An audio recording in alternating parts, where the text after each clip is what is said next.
house was silent, but Sundar could hear his mother coughing again. It was early morning in Chennai. The sun had not yet risen. The walls of the house were thin, and the concrete floor was always cold. Sundar, still a boy, pulled the rough cotton blanket over his legs and listened. His mother, Lakshmi Pichai, was in the kitchen, trying not to make noise. But Sundar heard everything, every movement, every breath. He wanted to get up and help her, but he also knew she wouldn't allow it. Every morning Lakshmi woke before the world, cooked food, cleaned the house, and prepared everything so her children could focus on their studies. She had only one rule: never stop learning, no matter what. That day was no different, except something inside Sundar felt heavier.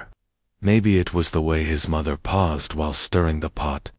Maybe it was the way her hand pressed against her chest when she thought no one could see. He got up quietly and walked to the doorway. The light from the stove made his mother's face glow. She looked tired. Her eyes were sunken. Her sari was clean but faded. Her hands were trembling, but her voice was calm as she sang a soft tune to herself. "Amma," Sundar said softly. Lakshmi turned. Her smile appeared, though her eyes still looked distant. "You should be sleeping," she whispered. "I heard you coughing." "It's just the smoke, Kanna. I'm fine." But Sundar knew she wasn't fine. Later that day, Sundar walked to school, holding a small cloth bag. Inside were 3 books, a half-used pencil, and his lunch rice, and some pickle. He tried to focus in class, but his mind was stuck on his mother's pale face. He kept remembering how she coughed, how she looked away when he tried to meet her eyes. His teacher asked him a question about science, something he usually loved, but Sundar hesitated. "You okay, Sundar?" the teacher asked. "Yes, sir," he replied, forcing a smile. After school, Sundar didn't go straight home. He walked to a nearby pharmacy. He had no money, but he just wanted to ask. He stood at the counter, nervous. "Can I ask something?" he said to the old man behind the glass. "Yes. If someone is coughing a lot and feeling tired, what medicine do they need?" The man looked at him kindly. "Are they having fever too?" "No, just weak, and breathing like it's heavy. Could be asthma or lungs. She needs a doctor, not just medicine." Sundar lowered his head. "How much is a checkup at the clinic?" "Maybe 50 rupees. Sundar nodded and left. 50 rupees was a small amount to many, but for his family, it was a full week of food. He walked home slowly, thinking. When he reached, his mother was outside, washing clothes. The soap had dried on her arms. She smiled when she saw him, but again, that smile did not reach her eyes. "Come, Kanna, eat something." They sat on the floor together. The food was simple boiled rice and tamarind chutney. "Amma," Sundar said carefully, "what if I could earn a little money?" Lakshmi looked at him, confused. "How? I can tutor younger kids, or help at the cycle shop near school." Lakshmi's voice turned sharp. "No, your job is to study.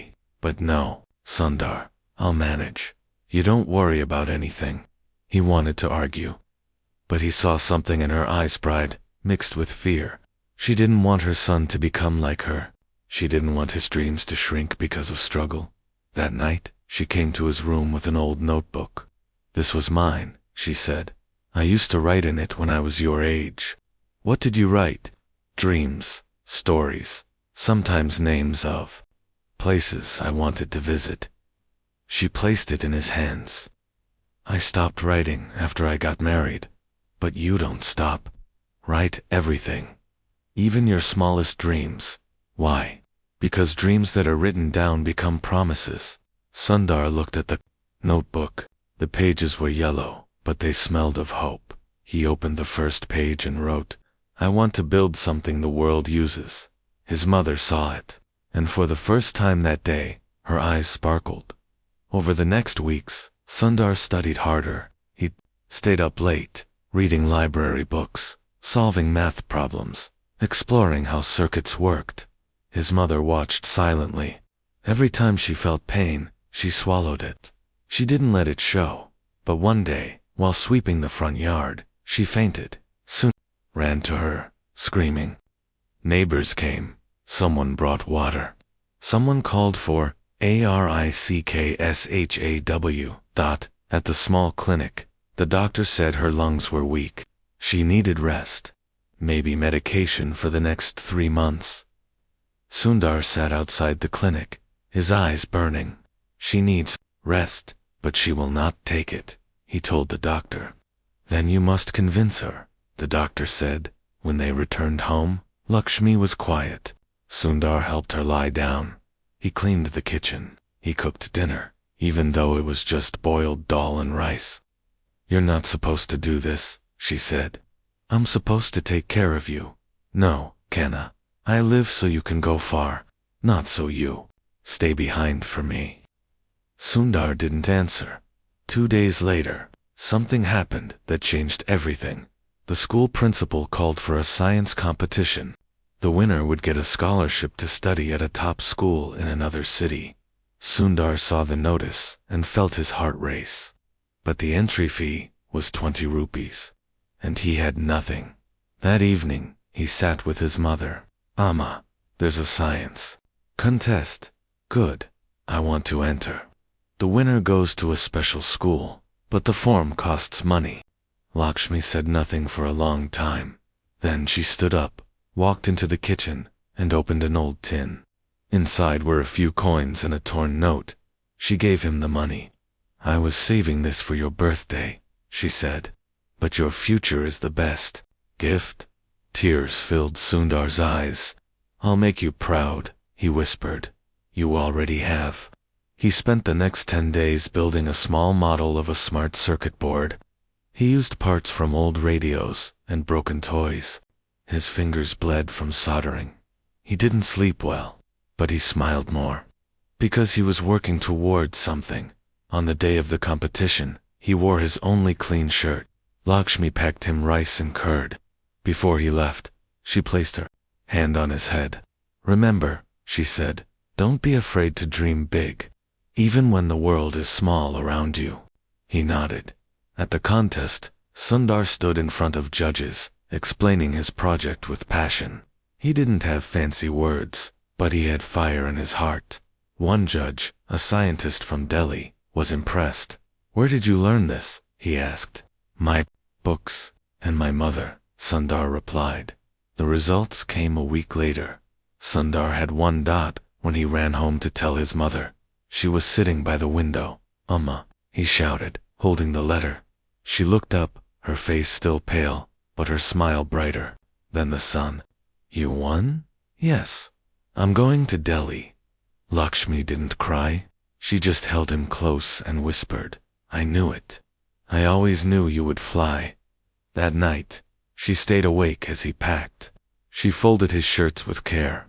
She stitched the torn edge of his school bag. She wrapped a small photo of them together in cloth and hid it in his bag. Before sunrise, she walked him to the bus stand. As the bus pulled away, Sundar leaned out the window and shouted, Amma, one day, the world will know your name. Lakshmi smiled and waved. Just remember mine when they do, she said. Sundar didn't know it then, but that moment standing on a dusty road with tears in his eyes was the beginning of everything. He didn't leave her behind. He carried her strength with him into every room, every challenge, every success, and he never forgot what she gave him. The courage to dream big. The first time Sundar stepped off the bus in Delhi, the world felt too fast. Cars honked non-stop. People moved like rivers, bumping into each other without saying sorry. Even the sky felt different, darker, crowded with wires and smoke. He held his small bag close and looked for the sign with his name. A man with tired eyes and a dusty shirt stood holding a paper. Sundar walked up slowly. Sundar Pichai? The man asked. Yes, sir. Come, I'm from the hostel. The man didn't smile, but he carried Sundar's bag. They walked in silence through narrow streets, past tea stalls and bookshops. Sundar tried not to stare, but everything felt new, loud, and too big. The hostel was small and crowded. The walls were cracked. 3 boys shared one room. Sundar got the top bunk. The mattress was thin, and the fan above him shook like it would fall at any moment. That night, he couldn't sleep. He missed the quiet kitchen where his mother hummed while cooking.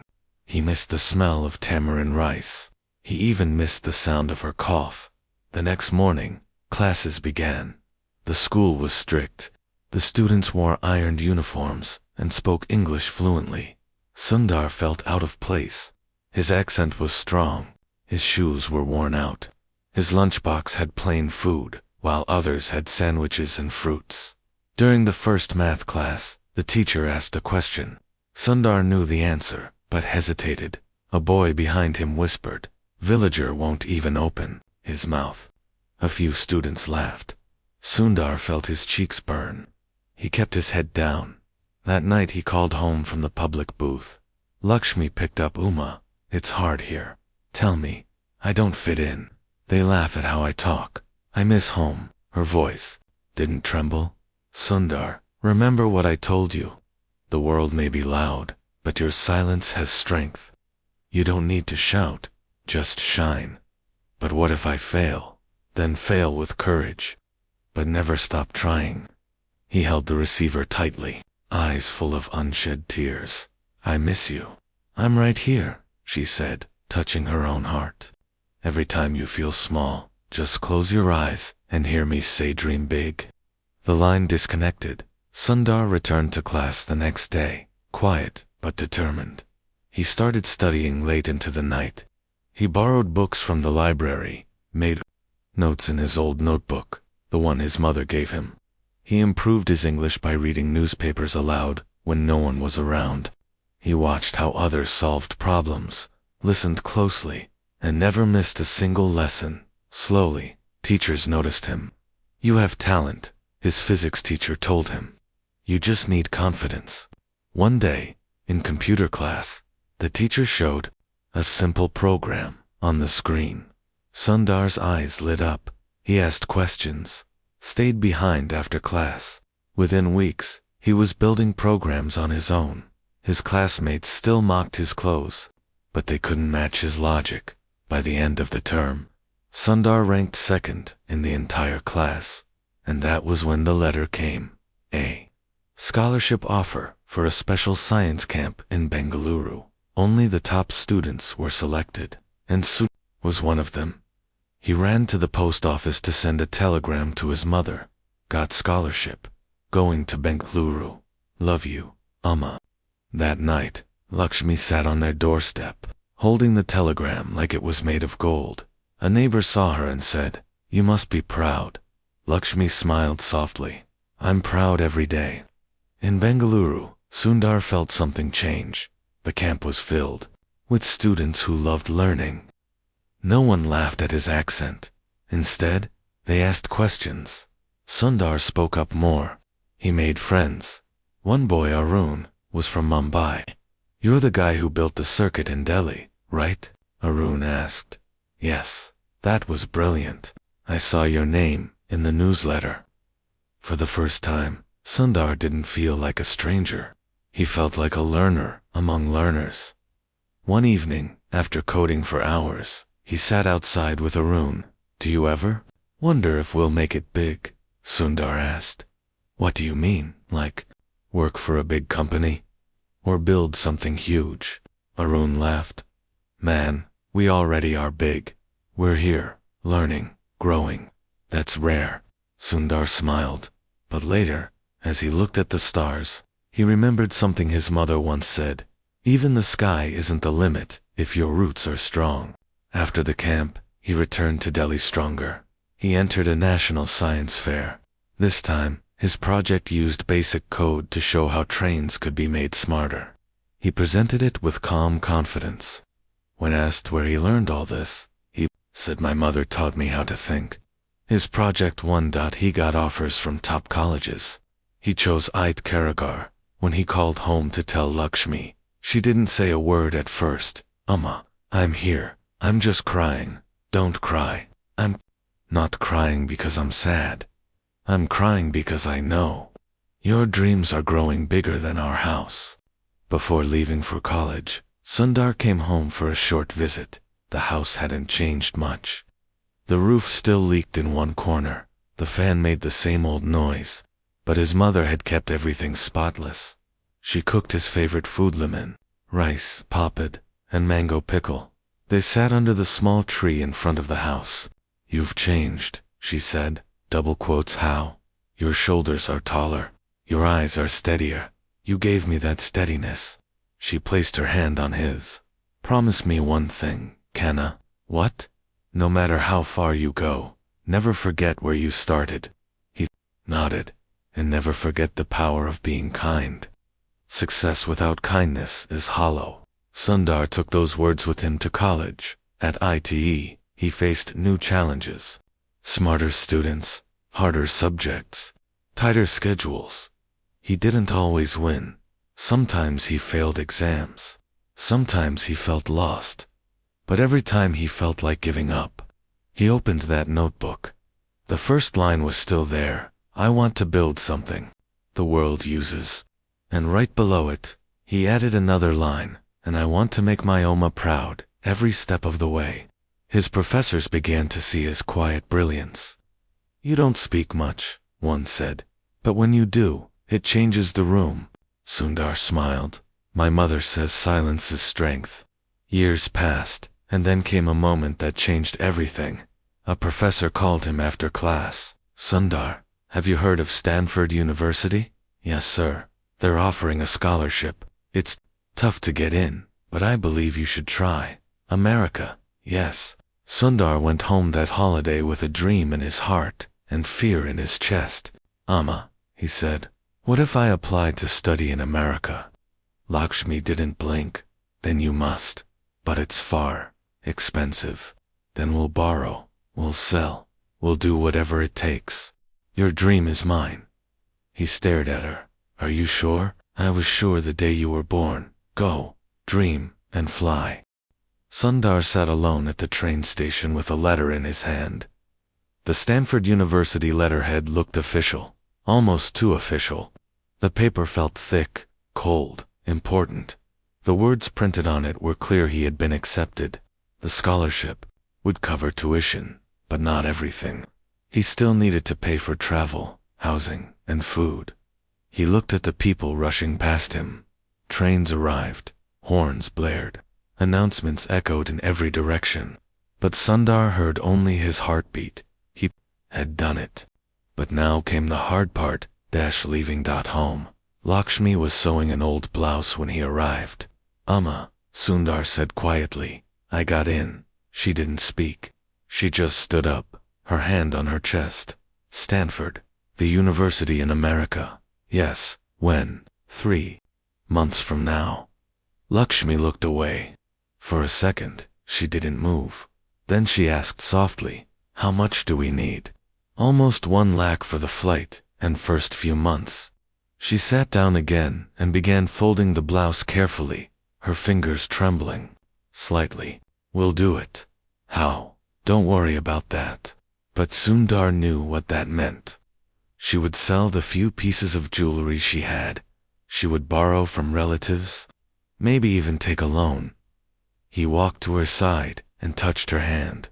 Amma, it's too much. I can wait. She shook her head. You waited enough. Now it's time to go. And so the sacrifices began again. Lakshmi pawned her wedding necklace. She sold the small gold bangles gifted to her during marriage.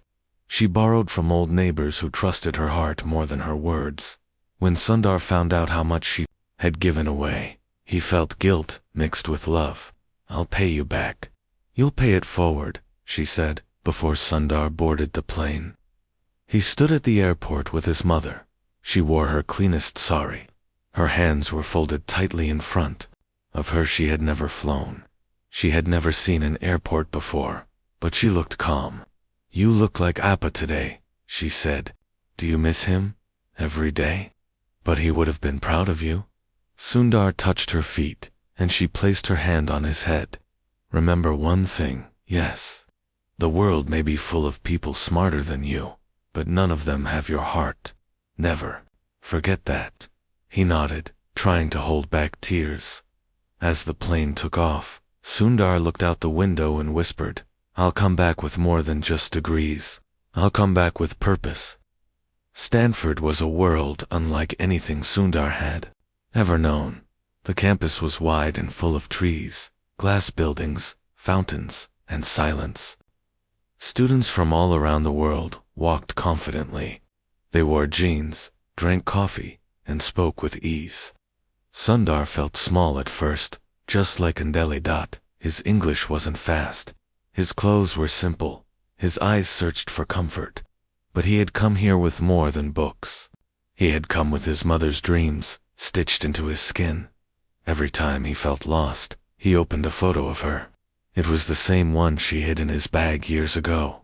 She was smiling in it, standing outside their house, holding a bowl of rice. He hung it above his desk.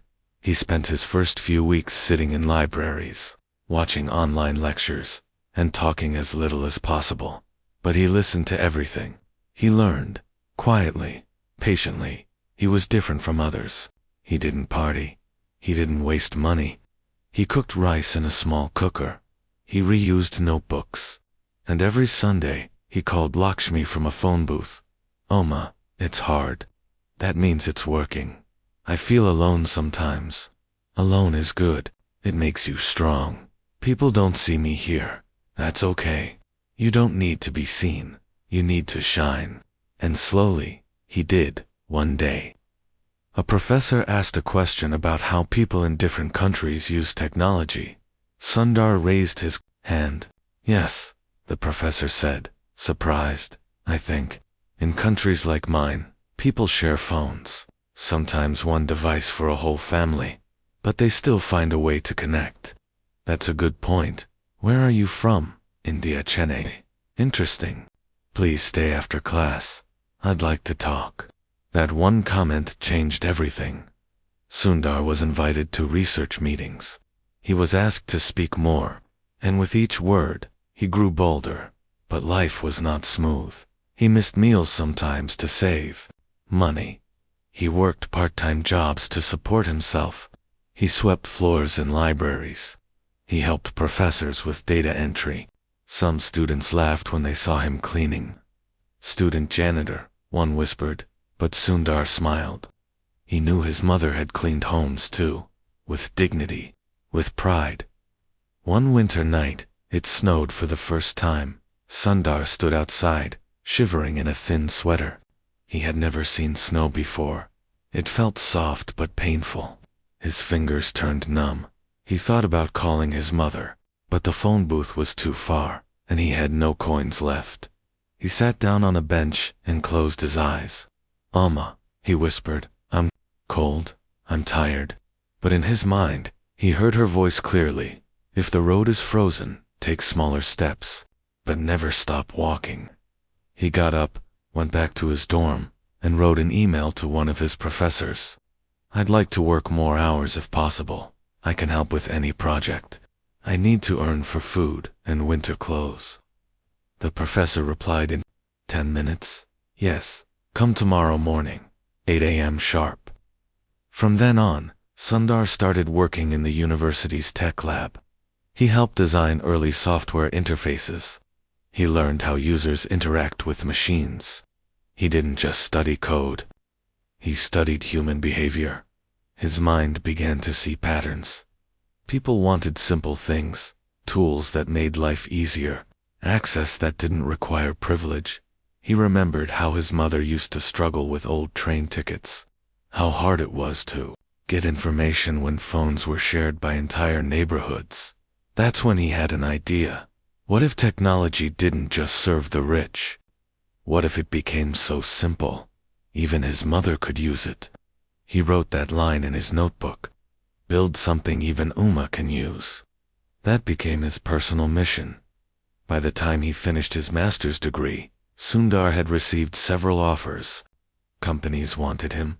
Some from Silicon Valley, some from Europe, But he didn't rush. He thought carefully.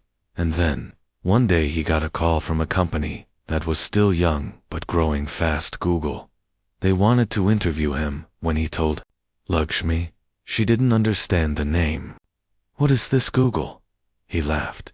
"It's a search engine." "What does it search?" "Everything."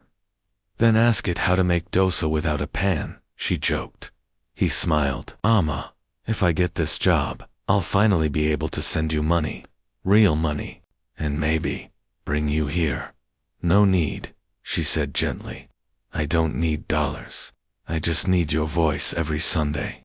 Sundar stood outside the Google office in Mountain View, California. The glass walls reflected the sun, and everything about the place looked clean, sharp, and fast. He took a deep breath. Inside his pocket was the notebook his mother gave him. He carried it everywhere. Today, it felt heavier than usual. This interview wasn't just about a job. It was about the journey, from a small two-room house in Chennai to the biggest tech company in the world. From hearing people laugh at his accent to being asked if he wanted to build the future. He walked inside. The interview panel included 4 people, each one brilliant, confident, and full of questions. "Tell us about a time you solved a problem no one else could. What makes you different from other engineers? What do you think is the future of technology in developing countries?" Sundar answered with honesty, not arrogance. "I believe technology must be invisible, like air, present, useful, but never overwhelming." "Can you give an example?" He paused. "When I was a child, we had one phone in our building. It wasn't even inside our house. We had to walk outside to use it. But even then, it brought people together. Today, the world is faster. But the goal should be the same: connection, not complication." They looked impressed. "Do you believe in simplicity?" "Yes, because my mother doesn't need complexity. She needs things that work. Clean, clear, honest." One of the interviewers leaned back and said, "Thank you, Sundar. We'll be in touch." 3 weeks later, Sundar got an email with one line that made his heart stop. "We'd like to welcome you to Google." He stared at the screen, then stood up, walked to the window, and cried. Not loud, not broken, but quiet, proud tears. He called his mother the next morning. "Amma, they gave me the job." For a second, there was only silence on the other end. "I heard you. I was praying when the phone rang. It worked." "No, Kana, you worked, and God listened. I'll send money next week. Don't rush. I still have the rice you bought last year. Just promise me never forget your roots." "I never have." The next few years at Google were intense. Sundar started as a product manager. His job was simple in name, but complex in reality. He had to think ahead, solve problems before they appeared, understand users without meeting them. His mind kept going back to India. 2 people who still shared phones. To his mother, who never owned a computer but knew what mattered most: ease, purpose, connection. His first big assignment was Google Toolbar, a small feature, but powerful. It allowed people to search directly from their browser. Most people didn't notice it, but Sundar saw something deeper. "This makes searching easier for people who don't know how to use computers well," he told his team. They laughed at first. "It's just a toolbar." "No, it's a bridge." He worked day and night, skipped vacations, missed birthdays. But every Sunday, he called his mother. "Are you eating well?" she asked. "Yes, Oma." "Drinking water?" "Yes, Oma." "Sleeping?" "Oma." "Not always." "Then, fix that." No success is bigger than health. He smiled. Always the same love. Always the same reminders. When the toolbar became successful, senior leaders started noticing Sundar one day. His manager said, "We want you to lead a new project. It's called Chrome." "What is it?" "A web browser." "Aren't there already browsers?" "Yes, but we want one that's better, faster, safer." Sundar thought for a second. "And simpler." "Exactly. He agreed. But not everyone supported the idea. Some thought it was a waste of time. Others said Google was making a mistake. A few even called him foolish for trying to build a browser when big companies already ruled that space. But Sundar remembered his mother's words, "Fail with courage. Just don't stop trying." He gathered a small team and worked quietly, patiently. He listened more than he spoke. He asked questions no one else did. How long should it take to open? Can it work on low-end computers? What if people with slow internet want to use it? His teammates began to understand that Sundar wasn't just building software. He was building trust. For people who didn't know they needed it yet. And then, one rainy evening, he launched the first version of Chrome. It didn't make headlines. It didn't trend online. But slowly, people started using it, and they didn't stop. A year later, Chrome was one of the most used browsers in the world, and soon he was no longer just another engineer. He had become a leader. But success brought pressure. Meetings increased. Expectations grew. Every move was watched. Every word weighed. One morning, Sundar sat alone in his office. He hadn't slept in days. His hands were shaking slightly. He stared at the screen, filled with charts and code and deadlines. He felt empty. He picked up his phone and called home. "Amma, yes, Kana, I'm tired." "Then rest." "But there's too much to do." "Then do it slowly. The tree doesn't grow in one night." "I feel disconnected." "From what?" "From myself." There was a pause. Then Lakshmi said softly, "Do you still carry that notebook?" "Yes." "Open it. Read the first page." Sundar pulled it out. The pages were worn, edges curled. The first line stared back at him. "I want to build something the world uses." He smiled. "Amma, I read it." "Good. Now breathe and continue." He took a deep breath. He stood up, and he returned to work with purpose, because he remembered he was not building a browser. He was building a future. For people like his mother.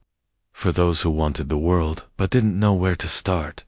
And slowly, more projects followed.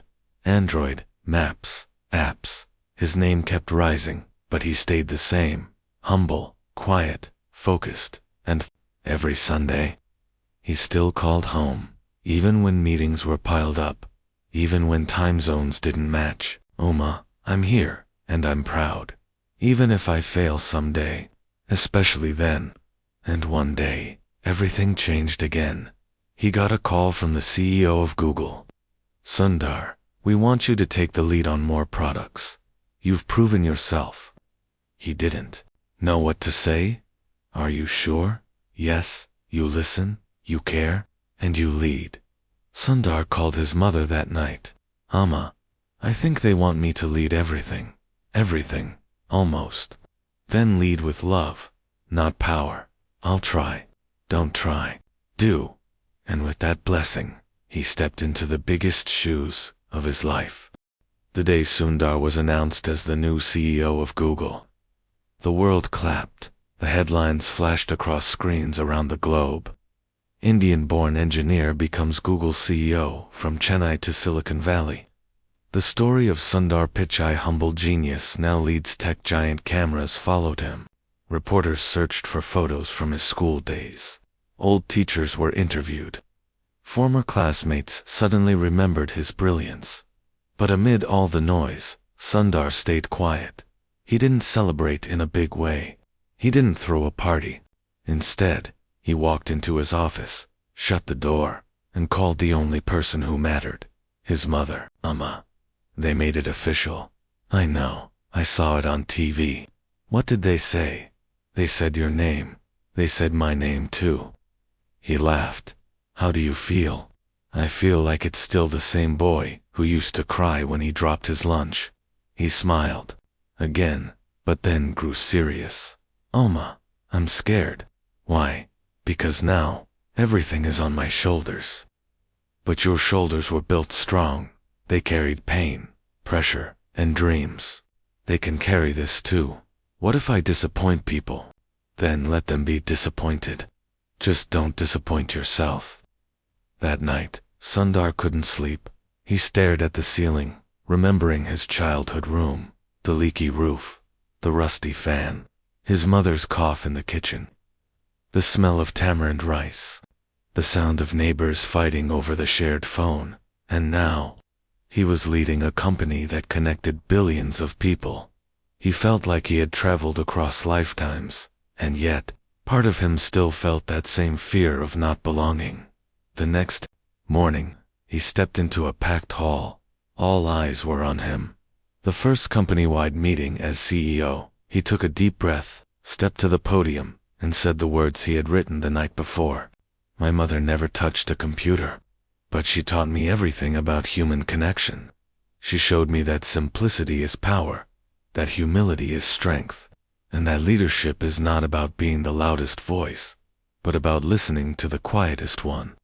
The room was silent. Some smiled.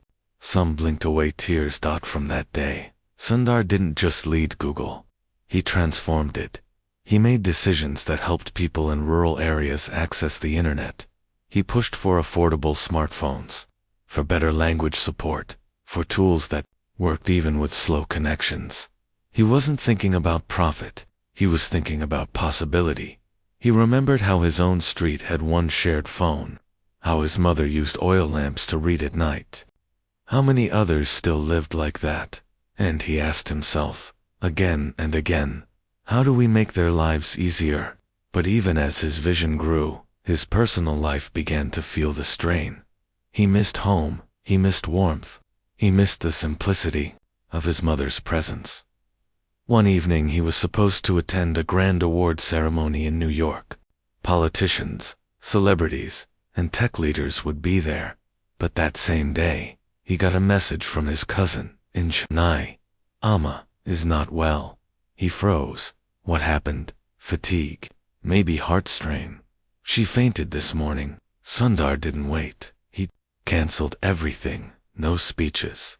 No red carpets. He booked the next flight to India. On the plane, he couldn't sleep. He kept replaying their last conversation. Had he listened enough? Had he been calling often enough? Had he told her how much he loved her?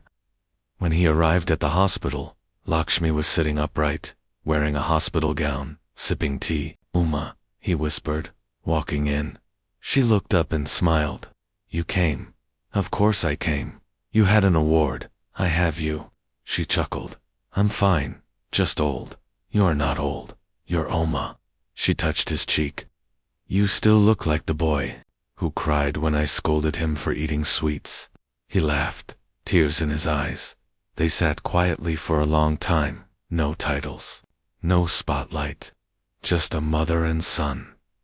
That night, he slept on the floor beside her bed, like he used to sleep on the floor of their old home. The next morning, the doctor said she was stable. Sundar helped her pack and took her home. For the first time in years, he walked through the narrow lanes of Chennai like an ordinary man. No cameras. No attention. Just him. He stayed for 3 days. Ate simple food. Watched old movies with his mother. Sat under the tree outside their house. On the last night, Lakshmi sat beside him. You know, Kanna, she said, I always prayed you'd do well. But I never prayed you'd become rich or famous. What did you pray for? That you'd remain kind? That you'd always be you? He looked at her, quiet. And have I? Yes, she whispered. And more. They sat together, listening to the sounds of the street, distant bells, the cries of vendors, the soft breeze. And in that moment, Sundar realized something. All his success, all his achievements, all his progress, none of it meant anything without this. Without the woman who taught him to believe in dreams, without the home that taught him the meaning of enough, without the memories that grounded him before he left. Lakshmi gave him something wrapped in cloth. What is it? He asked. Open it later. On the flight back to California. He unwrapped it. It was her old notebook, the one she once wrote her dreams in as a girl. The pages were faded, but he could still read her handwriting. I want to see the ocean. I want to eat mangoes under a tree with my son. I want my son to grow strong. I want to feel proud. He closed the book and stared out of the window, the clouds passing by. He would never let her dreams go unnoticed. He would never let her sacrifices go unspoken. The sun was setting outside Sundar's window in California. He had just finished a long meeting when he noticed the golden light falling across his desk. His office was quiet. His phone buzzed, but he ignored it. He walked over to the window and watched the sky burn orange. On his shelf sat the two most important notebooks of his life. One was his, small, worn, filled with scribbled dreams. The other was his mother's, the one she gave him wrapped in cloth, the one that carried her silent hopes. He opened hers again. On the last page was a line written in shaky handwriting. My work is done. He became what I could only dream. He closed his eyes. The world had praised him, honored him, called him a genius, a visionary, a leader. But none of those titles felt bigger than just one her son. He had made mistakes along the way, taken wrong turns, missed birthdays, missed moments, but he never stopped calling her every Sunday, even if it was just for 5 minutes. Amma, how are you? I'm okay, Kana. Did you eat? Those calls became his anchor. Even during global product launches, when the whole world watched him speak, his mother's voice would be in his heart. Keep it simple. Keep it kind. One year, Google decided to honor global women who shaped tech leaders. Sundar requested to speak last. When it was his turn, he stood at the mic, paused, and said, I don't want to speak about code or business today. I want to speak about a woman who never touched a computer, but who taught me everything I know about building a meaningful life. Her name is Lakshmi Pichai. She's my mother. The audience went silent. She taught me that dreams do not require permission. That poverty is not a lack of money, but a lack of opportunity.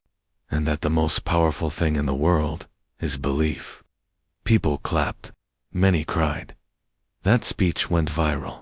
Lakshmi, watching from Chennai on her old television, sat quietly with her hands folded.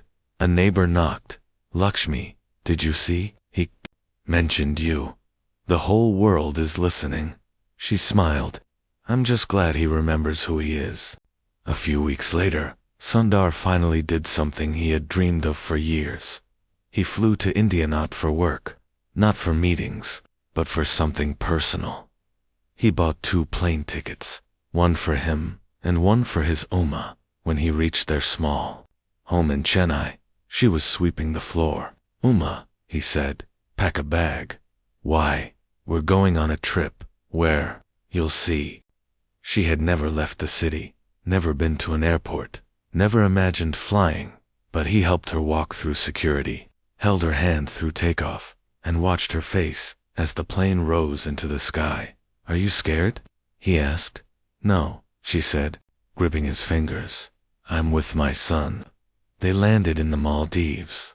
He took her to a quiet beach. For the first time, Lakshmi saw the ocean. She stood barefoot in the sand, eyes wide, watching waves crash under the sun. Amma, Sundar said, you once wrote that you wanted to see the sea. She looked at him. You read that? Every page. They sat under a tree near the shore. He handed her a mango, peeled and cut. What's this? You also wrote that you wanted to eat mangoes under a tree with me. She laughed, a deep, joyful laugh. You remembered everything, every word. Then listen to this one last word, she said. Thank you. No, Amma, I should thank you. They sat together for hours. No phones, no work, just breeze, waves, and years of silent love between them. When they returned home, Sundar continued his work, but something had changed. He worked with more heart. He pushed for educational tools for children in small towns. He launched internet programs in villages. He helped build platforms that supported learning in native languages. Every product had one silent question behind it: would Alma understand this? And then, one evening, Years later, Lakshmi fell sick again. Sundar flew home. He held her hand at the hospital. "Oma, stay with me. Just a little longer." She smiled faintly. "I've stayed long enough to see everything I prayed for. But I need you." "No, Kanna, you don't need me. You've become me." "What do you mean?" "Every time you speak with kindness, every time you lift someone, I'm there." He cried quietly beside her. Her breathing slowed, and with one final smile, Lakshmi Pichai left this world. The news spread. The world mourned the woman behind Sundar, but Sundar didn't speak publicly. He took a break, disappeared from events. Instead, he returned to the house where it all began. He cleaned her kitchen. He lit a small lamp in front of her photo. He sat in silence, and then he opened the notebook one last time. On the first page, where he had once written, "I want to build something the world uses," he now added a final line, "I want to live the rest of my life in a way that honors you." Today, Sundar Pichai still leads with quiet strength. He speaks gently. He makes bold moves without noise. He supports young minds, especially from places like his own childhood neighborhood. He funds schools. He builds tools. But most of all, he reminds everyone that greatness does not start with money, or fame, or even education. Sometimes it starts with a woman in a small house, who says one simple thing: never be afraid to dream big. Years had passed since Lakshmi Pichai took her final breath, but her presence never left Sundar. Everywhere he went, he felt her near him. When he walked into board meetings, her voice echoed softly, "Speak from your heart." When he faced impossible decisions, he remembered, "Do what is kind, not just what is easy." When the world celebrated him, he thought, "Would Amma be proud of how I treated others today?" Sundar no longer saw success in titles or trophies. He saw it in classrooms where children in villages used the internet for the first time. He saw it in young girls who looked at screens and believed, "If he could do it, so can I." He saw it in mothers who now had smartphones and used them to teach their children. He saw it in silence and the quiet dignity of sacrifice. One day, Sundar visited a school in a small rural village in Tamil Nadu. It was hot, the ceiling fans barely moving. The children sat on the floor, some barefoot, some holding broken pencils. He knelt beside a girl who was typing carefully on a donated laptop. "What are you learning?" he asked. "How to find answers," she said. He smiled. "Do you know who built this search engine?" She shook her head. "My name is Sundar," he said gently. "Are you famous?" she asked. He laughed softly. Double quotes. "No, my mother was." Later, he spoke to the teachers. He told them about Lakshmi, about how she never had the tools, but she had the wisdom. How she never touched the internet, but changed the life of the man who helped shape it. The teachers listened, some with tears in their eyes. Before leaving, he stood under a neem tree and watched the children play. He remembered his own childhood waiting for his mother to come home from work, solving problems on the floor, sharing food in steel tiffin boxers. He whispered, "Thank you, Amma," to the sky. And maybe, in some way, the wind answered. From that day on, Sundar started a quiet movement in her name, not a foundation, with fancy slogans. Not a statue or a building, just a simple idea. The Lakshmi Light program, giving scholarships and digital tools to mothers in rural India who wanted to educate their children. "If you light a lamp in one home," Sundar said, "you light the future of 10. No interviews, no ceremonies, just letters sent to women who had struggled in silence. Inside each envelope was a message: you are seen, you are strong, and your children will fly because of you." He began visiting these homes. Women cried when they met him, not because he was CEO of Google, but because he understood them. "You walk like my son," one said. "You speak like someone who hasn't forgotten hunger," another said. And it was true. Sundar had not forgotten. He still ate simple food, at least once a week. In memory of his mother's kitchen, he still visited her home every year on her birthday. He still kept her last notebook beside his bed. One day, in a global interview, the host asked, "You've led one of the most powerful companies in the world. You've met presidents, tech giants, world leaders. Who shaped you the most?" He didn't hesitate. "My mother." "What did she teach you that helped you lead billions?"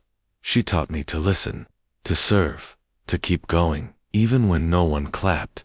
The host smiled. "What would she say if she saw you now?" Sundar looked away for a moment. Then he looked up and said, "She'd probably say, 'Don't forget to wear your sweater, Kana. The world is cold.'"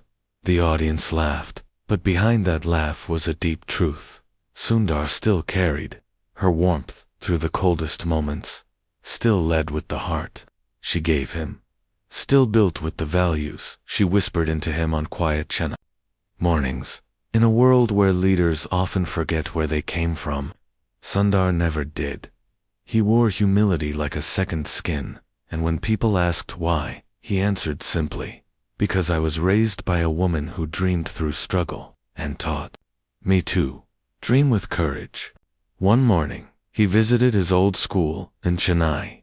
The students gathered in the courtyard. Someone handed him a microphone. He looked at the sea of young faces, full of questions, fears, and fire. "Some of you may come from small homes," he began. "Some of you may walk miles just to reach here. Some of you may feel like the world doesn't see you, but let me tell you something. You don't need fancy shoes to take big steps. You don't need loud voices to be heard. You just need belief." He paused, then added, "And sometimes, that belief comes from someone at home, maybe your mother, or your grandmother, or your father, someone who sacrifices quietly so you can rise loudly." He looked toward the sky, blinking back emotion. "I had that someone, and I hope you do too. But even if you don't, be that someone for someone else." The children clapped, a teacher cried, and Sundar walked out of that school with one more promise written in his heart too. Never forget to always give back to carry his mother's dream into every place the world still forgot. And he kept that promise every day, in every decision. Not for awards, not for awards, not for headlines, but for a woman who once sat by a broken stove, stirring rice for her son, and whispering into the dark, "Dream big, Kana. Dream bigger than this roof."